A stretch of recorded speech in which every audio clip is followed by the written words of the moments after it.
क्या आपके साथ कभी ऐसा हुआ है कि आपने रात को सोने से पहले अपनी जिंदगी बदलने का एक बहुत ही शानदार प्लान बनाया हो? आपने पूरे जोश में सोचा हो कि कल सुबह जल्दी उठूंगा, अपने लक्ष्य पर फोकस करूंगा और कोई भी फालतू समय बर्बाद नहीं करूंगा।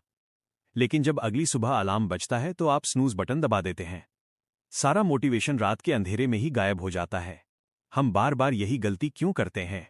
क्या हमारा दिमाग ही हमारे खिलाफ काम कर रहा है, या फिर इस समस्या का कोई प्रैक्टिकल सॉल्यूशन मौजूद है? आज हम इसी सबसे बड़ी समस्या का जवाब ढूंढेंगे।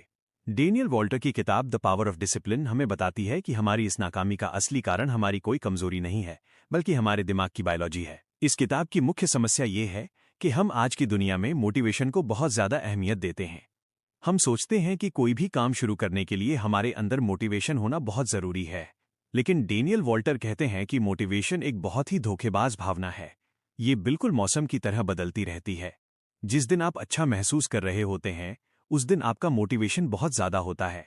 लेकिन जिस दिन आप थके हुए होते हैं, थोड़ा उदास होते हैं या मौसम खराब होता है, आपका सारा मोटिवेशन बिल्कुल खत्म हो जाता है।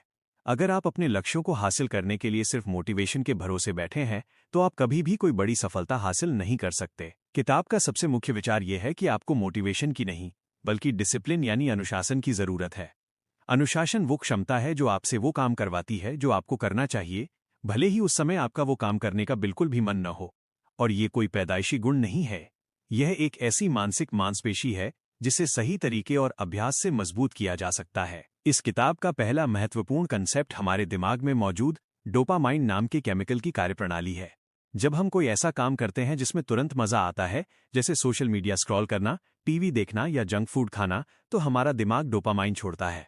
ये केमिकल हमें बहुत खुशी का एहसास कराता है। धीरे धीरे हमारा दिमाग इस तुरंत मिलने वाली खुशी का आदी हो जाता है।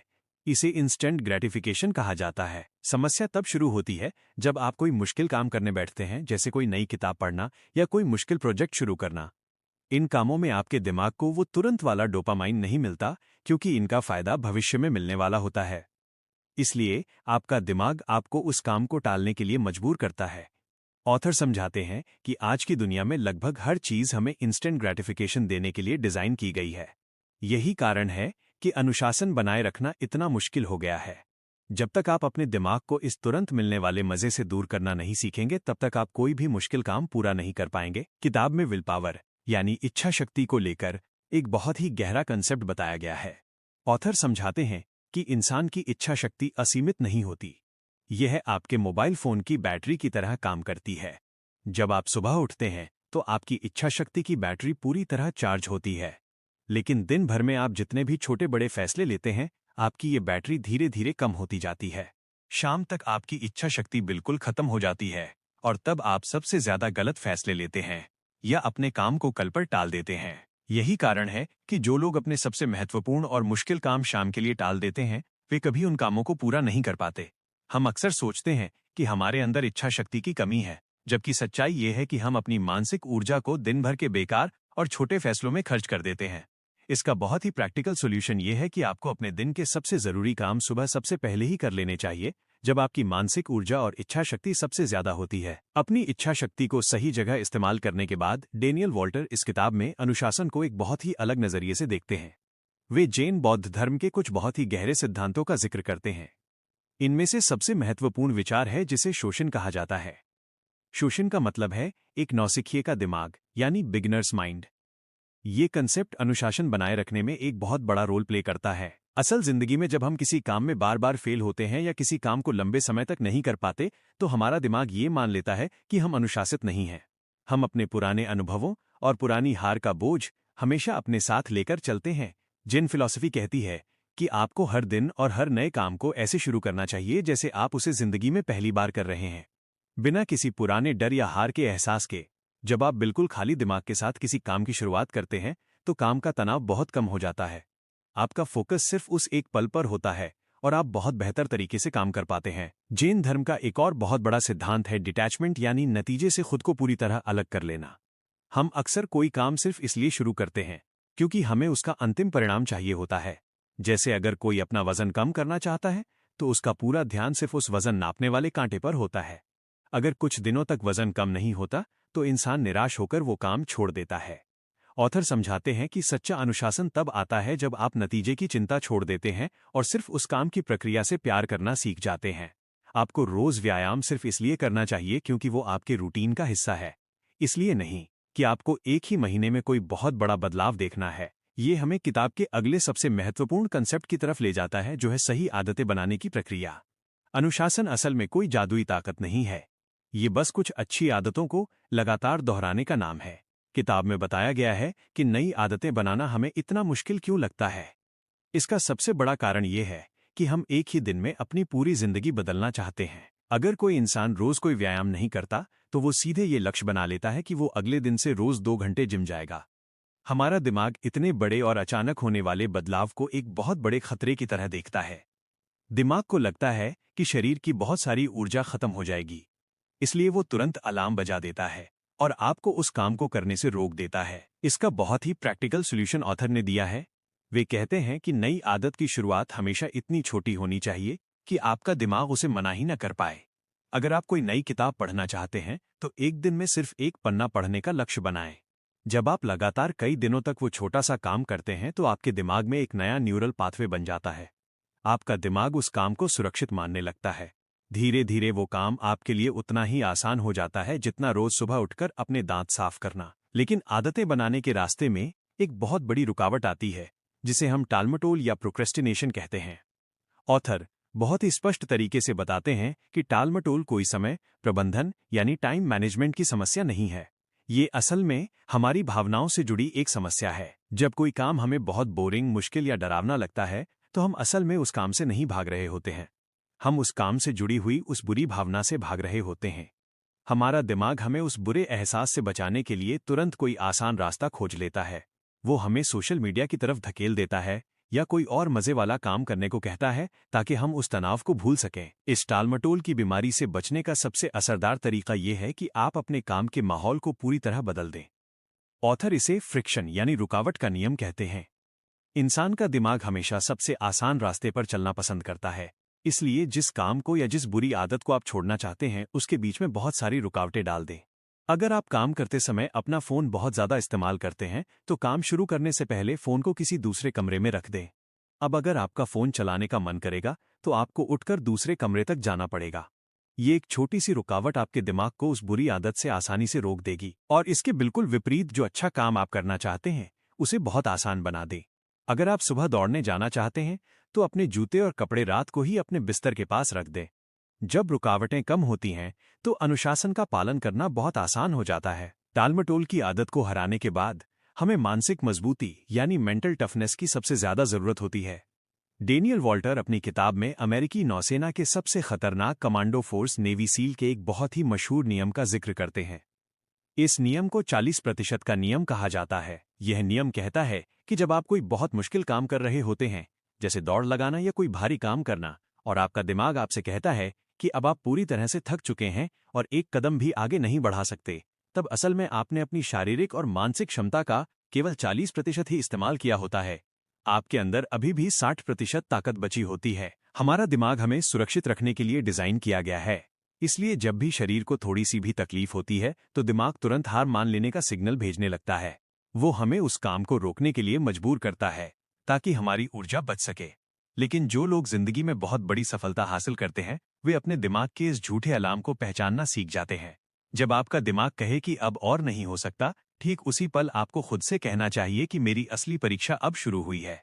जब आप उस दर्द और उस थकान के पार जाकर काम करना सीख लेते हैं तो आपका शरीर और आपका दिमाग एक बिल्कुल नए स्तर पर काम करने लगता है। अनुशासन का एक और सबसे बड़ा दुश्मन है हमारा बिखरा हुआ ध्यान। आज की दुनिया में हर इंसान मल्टीटास्किंग करने की कोशिश कर रहा है। लोगों को लगता है कि वे एक साथ अपना ईमेल भी चेक कर सकते हैं, फोन पर बात भी कर सकते हैं और अपना जरूरी काम भी कर सकते हैं। लेकिन ऑथर साफ शब्दों में बताते हैं कि मल्टीटास्किंग एक बहुत बड़ा झूठ है। हमारा दिमाग एक समय में केवल एक ही काम पर पूरी तरह से फोकस कर सकता है। जब आप एक काम से दूसरे काम पर जाते हैं तो आपका दिमाग तुरंत स्विच नहीं कर पाता। आपके ध्यान का एक बहुत बड़ा हिस्सा आपके पिछले काम पर ही अटका रह जाता है। इसे अटेंशन रेजिड्यू कहा जाता है। इसी वजह से जब आप कई काम एक साथ करने की कोशिश करते हैं तो आप बहुत जल्दी थक जाते हैं और कोई भी काम पूरी तरह से सही नहीं हो पाता। फोकस बढ़ाने का सबसे बेहतरीन और प्रैक्टिकल तरीका है अपने काम को छोटे छोटे ब्लॉक में बांट लेना।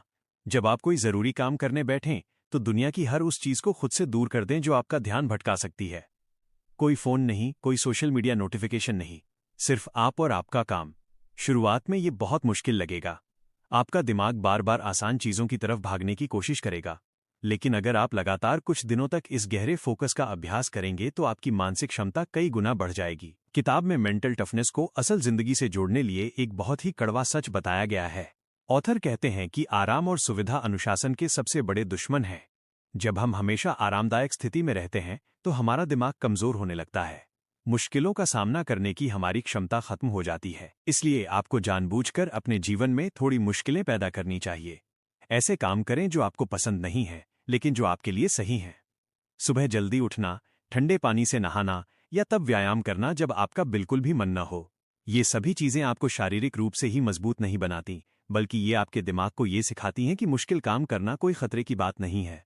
जब आप जानबूझकर असुविधा को गले लगाते हैं तो जिंदगी की अचानक आने वाली बड़ी मुश्किलें आपको कभी तोड़ नहीं पाती। सच्चा अनुशासन किसी बाहर वाले के डर से नहीं आता, ये खुद से किया गया एक वादा है। जब आप खुद से कोई वादा करते हैं और उसे पूरा नहीं करते तो आपका खुद पर से विश्वास उठ जाता है। आप अंदर ही अंदर खुद को कमजोर समझने लगते हैं। लेकिन जब आप अपने बनाए हुए नियमों का पालन करते हैं, चाहे वो कितना भी मुश्किल क्यों न हो, तो आपका आत्मविश्वास एक अलग ही स्तर पर पहुंच जाता है। आपको लगने लगता है कि दुनिया की कोई भी ताकत आपको आपके लक्ष्य से नहीं रोक सकती। अब हम इस पूरी किताब के सबसे अहम पड़ाव पर पहुंच चुके हैं। हमने अनुशासन के विज्ञान को समझा, डोपामाइन के खेल को जाना और ये भी देखा कि हमारा दिमाग कैसे हमें आरामदायक स्थिति में फंसाए रखना चाहता है। लेकिन इन सारी बातों का कोई मतलब नहीं है अगर हम इन्हें अपनी असल जिंदगी में नहीं उतारते। द पावर ऑफ डिसिप्लिन किताब का सबसे बड़ा और सबसे गहरा विचार ये है कि अनुशासन कोई सजा नहीं है। हम अक्सर सोचते हैं कि अनुशासित होने का मतलब है अपनी आज़ादी को खत्म कर देना और खुद को एक पिंजरे में कैद कर लेना। लेकिन डेनियल वॉल्टर कहते हैं कि असल में अनुशासन ही सच्ची आज़ादी है। जो इंसान अनुशासित नहीं है वो असल में अपने आलस, अपने मूड और अपनी बुरी आदतों का गुलाम है। अगर आप अपने फैसले खुद नहीं ले सकते और आपका फोन या आपका अस्थिर मन आपको चला रहा है तो आप आज़ाद कैसे हुए? हमारी सोच में जो सबसे बड़ा बदलाव आना चाहिए वो ये है कि हमें मोटिवेशन के पीछे भागना बंद करना होगा। आज और अभी से ये उम्मीद छोड़ दीजिए कि कोई चमत्कार होगा या आप अचानक से एक दिन बहुत ज्यादा ऊर्जावान महसूस करेंगे और अपने सारे अधूरे काम खत्म कर देंगे। सफलता का रास्ता बोरिंग होता है। जिंदगी के सबसे जरूरी काम अक्सर तब करने पड़ते हैं जब हमारा उन्हें करने का बिल्कुल भी मन नहीं होता। इन सभी विचारों को अपनी जिंदगी में व्यावहारिक तौर पर इस्तेमाल करने का तरीका बहुत ही सीधा है। आपको रातों रात सब कुछ बदलने की कोशिश नहीं करनी है। अपनी इच्छा शक्ति की बैटरी का सम्मान करें। कल सुबह उठकर अपने दिन का सबसे मुश्किल और सबसे जरूरी काम सबसे पहले करें। दिन के उस समय जब आपकी मानसिक ऊर्जा सबसे ज्यादा होती है तो उस सबसे भारी काम को खत्म कर दें। उसके बाद अपने फोन और अपनी टालमटोल की आदतों के बीच में रुकावटें खड़ी करें। अगर आपको कोई किताब पढ़नी है या कोई नया हुनर सीखना है तो जैन बौद्ध धर्म के उस नौसिखिए वाले दिमाग का इस्तेमाल करें।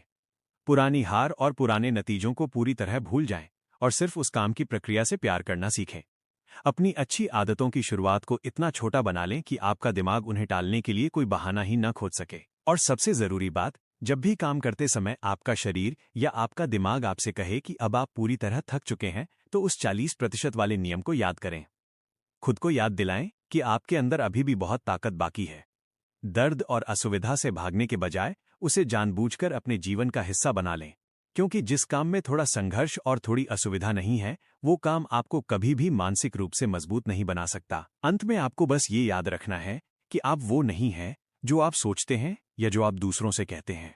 आप असल में वो हैं जो आप हर दिन लगातार करते हैं। आपकी छोटी छोटी आदतें ही आपका पूरा भविष्य तय करती हैं। अगर आप आज अपने समय और अपने दिमाग पर काबू पा लेते हैं तो आपके लक्ष्य आपसे ज्यादा दूर नहीं रह जाएंगे। अनुशासन ही वो इकलौता पुल है जो आपके आज के सपनों को आपके कल की हकीकत से जोड़ता है।